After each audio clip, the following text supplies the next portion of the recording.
Assalamualaikum ya akhi ya ukhti.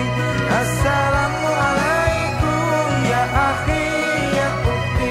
Bila hati terasa sedih, bila jiwa terasa hampa, mungkin kita sudah lupa berzikir tenangkan jiwa. Assalamualaikum ya akhi ya ukhti. Assalamualaikum ya akhi ya ukhti. Assalamualaikum. Bulan Ramadan kembali menyapa kita. Mari sambut Ramadan dengan hati yang ikhlas, hari yang penuh doa, dan malam yang penuh kedamaian. Saya mengucapkan selamat menunaikan ibadah puasa 1444 Hijriah. Semoga berkah Ramadan senantiasa mengelilingi kita semua. Assalamualaikum warahmatullahi wabarakatuh. Selamat pagi Sobat BKN dimanapun Anda berada. Di kesempatan hari ini, saya Mabda Zikara menjumpai Sobat BKN dalam program Inspirasi Sahur bersama Badan Kebudayaan Nasional PDI Perjuangan. Program ini akan menemani waktu sahur kita semua selama 1 bulan ke depan. BKN PDI Perjuangan akan mengangkat sebuah tema yang unik dan jarang sekali untuk dibahas, di mana kita akan belajar dan mengulas karangan-karangan dan pesan para ulama Nusantara dari berbagai daerah di Indonesia. Tentu sebagai sebuah bangsa yang memiliki sejarah panjang keilmuan Islam, Indonesia memiliki kekayaan intelektual dan warisan kebudayaan yang patut kita apresiasi dan pelajari. Dalam era modern ini, sebagai generasi muda, rasanya kita perlu mengetahui dan mengapresiasi kekayaan intelektual tersebut agar kita tidak kehilangan jati diri dan identitas budaya kita sebagai sebuah bangsa. Sesuai dengan pesan Bung Karno bahwa kekayaan intelektual merupakan aset yang tak ternilai bagi sebuah bangsa, dan bangsa yang memiliki kekayaan intelektual yang tinggi akan memiliki kekuatan yang besar dalam menghadapi tantangan dan menjaga keutuhan bangsa.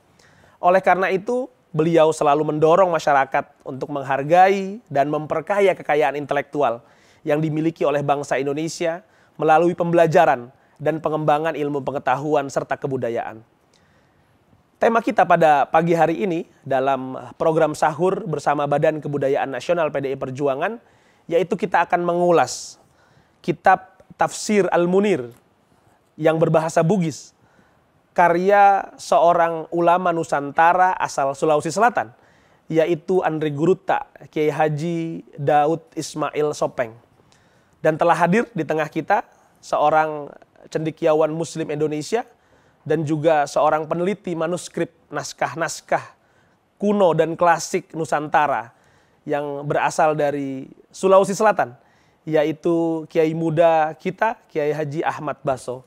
Assalamualaikum Pak Kiai, gimana kabarnya? Alhamdulillah sehat. Alhamdulillah. Gimana, kita Mas bertemu Mabda? lagi, alhamdulillah. Sehat ya. Alhamdulillah Jadi kita bertemu dalam Ramadan ini sudah beberapa kali Ramadan ini, ya, dan alhamdulillah. alhamdulillah. Semoga barakah segala ibadah kita. Alhamdulillah, insya Allah. Jadi mudah-mudahan ngasih manfaat ini Amin, kepada semuanya. Sekaligus tabarukan kepada karya-karya ulama Nusantara. Baik ya. Biar Terima makin kasih. barakah. Ya. Betul ya. Baik Yai, tentu kitab yang akan kita review pagi ini ternyata pengarangnya memang berasal dari daerah yang sama dengan Pak Kiai. Orang Bugis. Baik, boleh diceritakan nggak Pak Kiai bagaimana sebenarnya tradisi keseharian di Sulawesi Selatan sebelum kita mungkin masuk mengulas kitab ini. Dan yang kemudian tradisi itu mampu melahirkan sosok seperti Kiai Haji Daud Ismail Sopeng ini. Ya, tradisi Sulawesi itu kuat dengan aksaranya, karena punya aksara sendiri. Dan aksara sendiri itu yang memungkinkan melahirkan banyak peradaban tulis-menulis. Ada ratusan bahkan ribuan naskah-naskah yang tersebar di berbagai perpustakaan dunia, di Leiden, di London, di Paris, di Jerman, yang berasal dari Sulawesi Selatan dalam bahasa Bugis maupun Makassar. Paling tua itu dari abad 17, tahun 1600-an. Dan yang membawa, salah satu ya faktor juga yang membawa aksara ini adalah salah seorang murid Kanjeng Sunan Giri kedua, Sunan Giri Dalam, namanya Syekh Datori Bandang dari Minang. Beliau nyantri di Giri, Gresik, terus dikirim oleh gurunya Sunan Giri kedua ke Indonesia Timur sebetulnya. Salah satunya ke Sulawesi Selatan. Baik.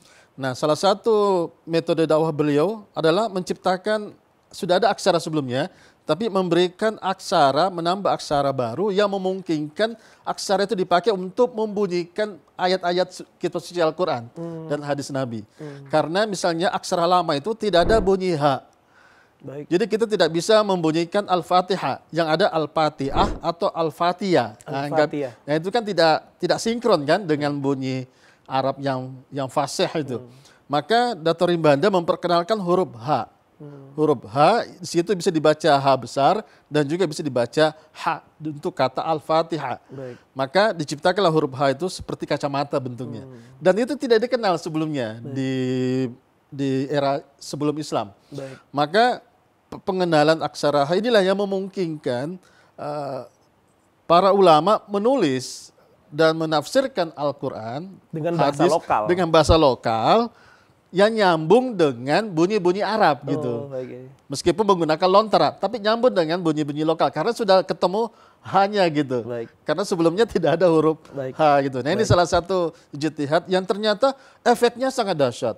Lahirlah banyak karya-karya besar dalam berbagai disiplin keilmuan, dalam teologi, fikih, sampai ke kitab-kitab terjemahan dari Jawa, terjemahan dari Melayu, kitab naskah-naskah Panji dari Jawa diterjemahkan. Dan salah satunya dari adalah Melayu, kitab tafsir Al-Munir ini. hikayat-hikayat dari Melayu juga terjemahkan. Nah, salah satu yang juga memberi kontribusi adalah lahirnya para ulama-ulama yang menulis dalam kajian tafsir, bahkan lengkap sampai 30 juz kitab suci Al-Quran.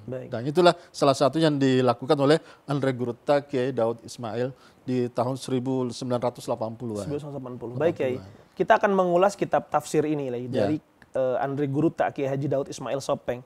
Secara umum kita ingin tahu sebenarnya siapa beliau ini. Ya, beliau adalah salah seorang ulama Bugis terkenal.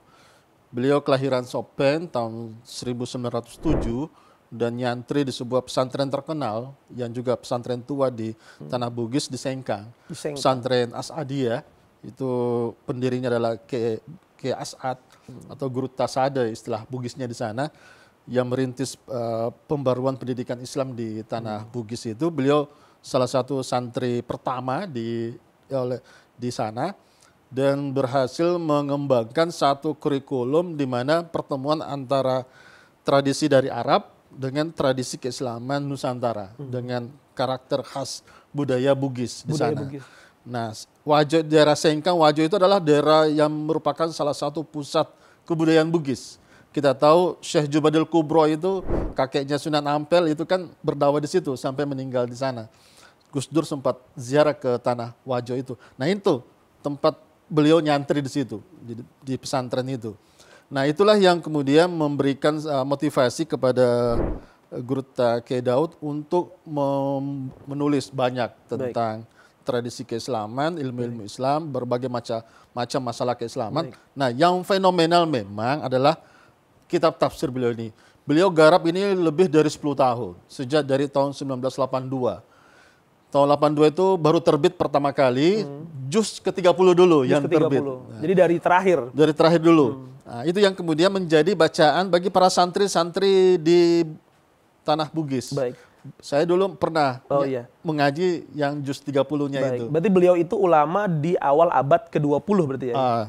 Di awal abad dari pertengahan. Sebetulnya beliau kan menjadi ulama itu tahun 1950-an. Oh 50, berarti sudah pertengahan ya. Iya. Kemudian karya-karya beliau baru lahir tahun 1980-an. Baik. Nah ini termasuk, nah nanti komplit karyanya beliau ini baru terbit tahun 1993. 93. Jadi Berarti ada baru, proses 11-12 tahun. Dan beliau wafat di mana ya ini? Di Andre Gruta. Tanah Sopeng. Dan makamnya ada di sana. Di sana ya. Oh, Wafat tahun 2006.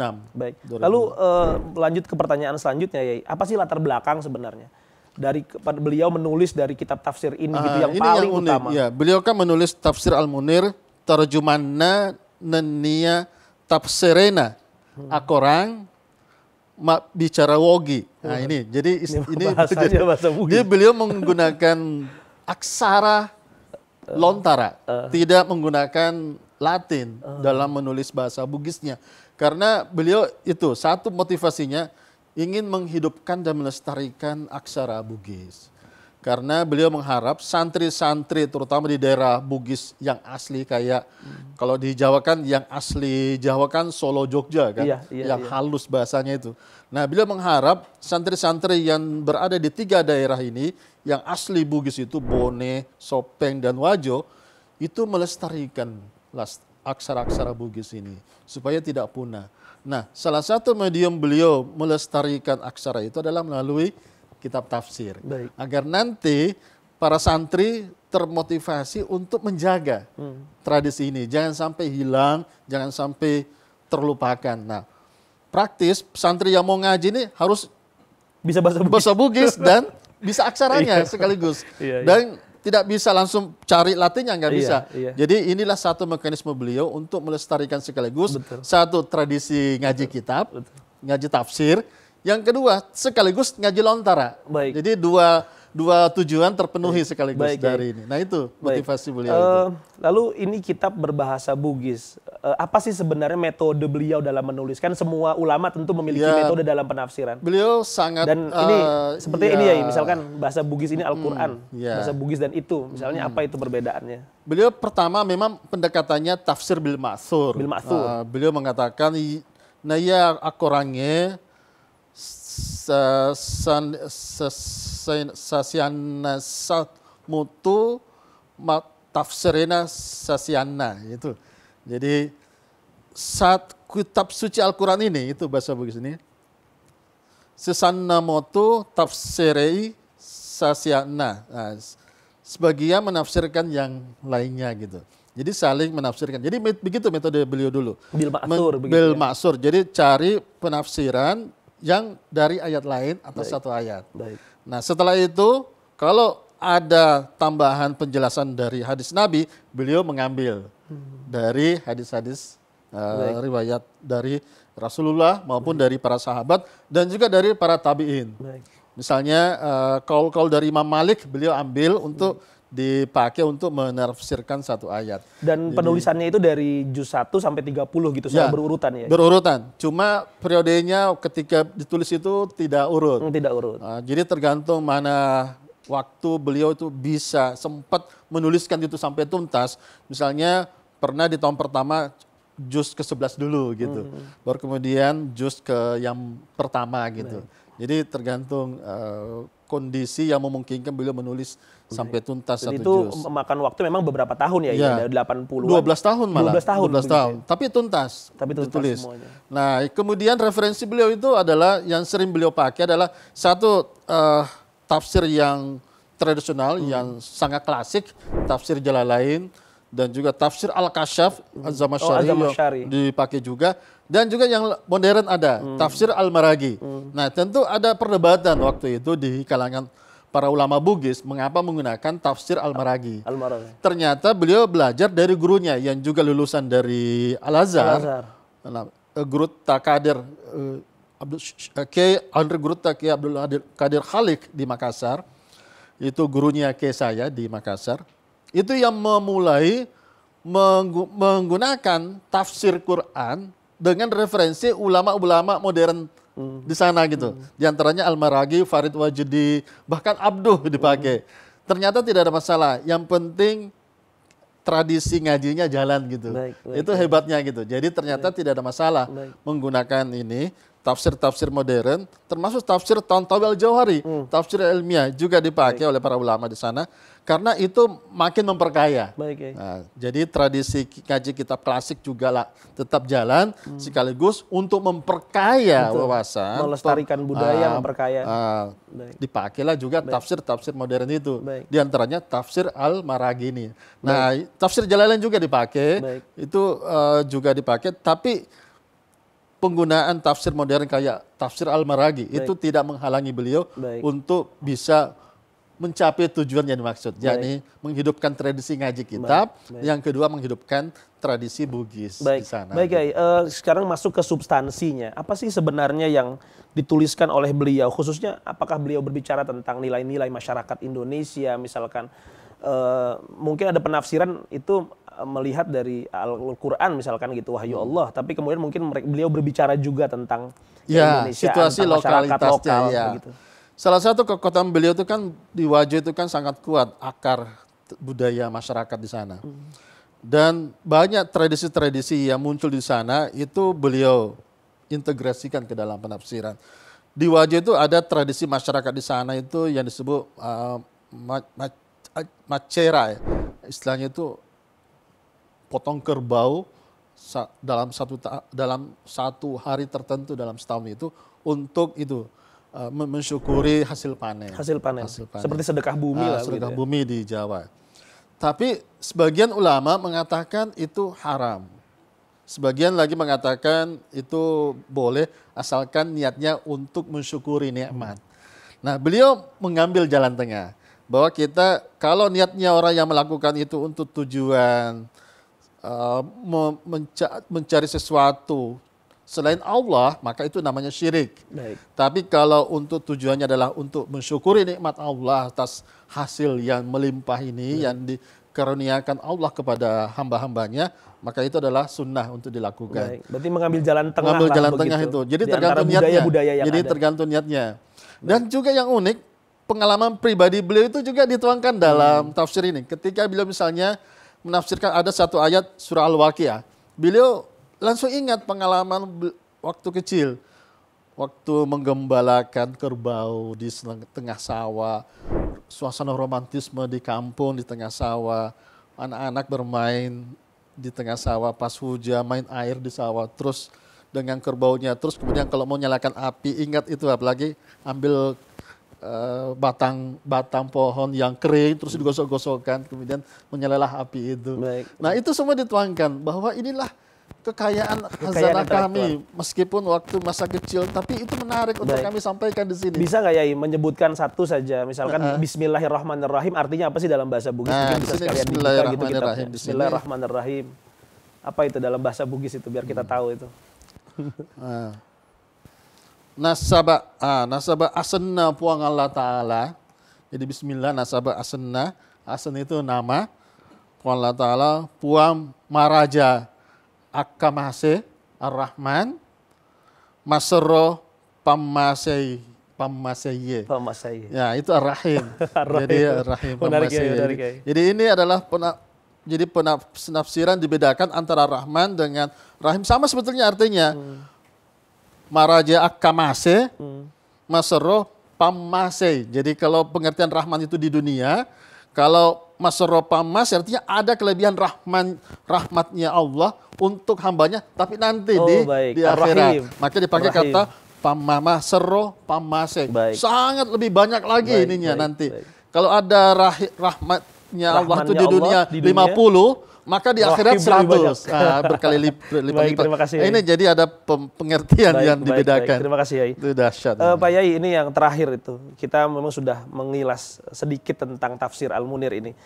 Kita ingin kemudian memberikan pesan kepada kawan-kawan muda agar kemudian mereka bisa semangat dalam meneliti, mengkaji, membaca kitab-kitab ulama Nusantara. Apa Yai pesannya, Yai? Pesannya pertama, kita harus kembali kepada kearifan lokal. Kita ini mau menjaga, melestarikan tradisi bangsa ini. Kita ingat slogannya Bung Karno, menjaga, mencari api Islam. Sekaligus mencari kepribadian bangsa kita. Itu salah satunya adalah dalam tradisi-tradisi beragama seperti ini. Karena disitulah hidup. Tradisi-tradisi itu bukan sesuatu yang mati, yang hanya menjadi benda-benda turis atau objek museum, bukan. Sesuatu yang hidup, menjadi bagian dari pengamalan bangsa ini. Betul. Dan kekayaan. Kekayaan itu yang kemudian menghidupkan, menyatukan kita menjadi manusia-manusia Indonesia yang punya kearifan, punya akar. Jangan sampai pohon tercabut akar kita, bisa hilang lah. Baik. Terima kasih Yai. Mudah-mudahan ini kita bisa mengambil manfaat betul begitu, khususnya mengenalkan. Karena belum pernah ada sepertinya mengenalkan kitab ini. Ini pertama kalinya mungkin kita kenalkan. Memang tantangan harus jadi kajian studi bagi santri-santri ini. Terima kasih Yai. Terima kasih. Kita bertemu lagi mudah-mudahan pada kesempatan selanjutnya. Terima kasih. Semoga puasanya lancar Yai. Amin. Sehat selalu semua. Amin. Baik Sobat BKN dimanapun berada, tanpa terasa kita sudah menimba ilmu yang sangat luar biasa dari kitab tafsir Al-Munir berbahasa Bugis, karangan Andre Guruta Kiai Haji Daud Ismail Sopeng. Secara keseluruhan tafsir bahasa Bugis Al-Munir, karya beliau ini adalah sebuah karya sastra yang sangat penting bagi umat Islam di Sulawesi Selatan dan tentu seluruh Indonesia. Dalam tafsir bahasa Bugis ini, Kiai Daud Sopeng menghadirkan penafsiran Al-Quran dengan bahasa yang mudah dipahami oleh masyarakat Bugis. Kitab ini sangat penting sebagai sumber rujukan bagi umat Islam di Sulawesi Selatan dan sekitarnya dalam memahami Al-Quran. Secara keseluruhan, tafsir ini adalah sebuah karya sastra yang sangat penting bagi umat Islam di Sulawesi Selatan dan seluruh Indonesia. Kitab ini memberikan pemahaman yang mendalam dan luas tentang Al-Quran serta memperkaya kebudayaan sastra berbahasa Bugis. Kita akan berjumpa kembali esok hari pada jam yang sama di akun YouTube BKN PDI Perjuangan. Jangan lupa like dan subscribe. Si monyet punya bulu, aderai mukulin samsak. Lu jangan ngoceh mulu, mending makan sebelum imsak. Wassalamualaikum warahmatullahi wabarakatuh.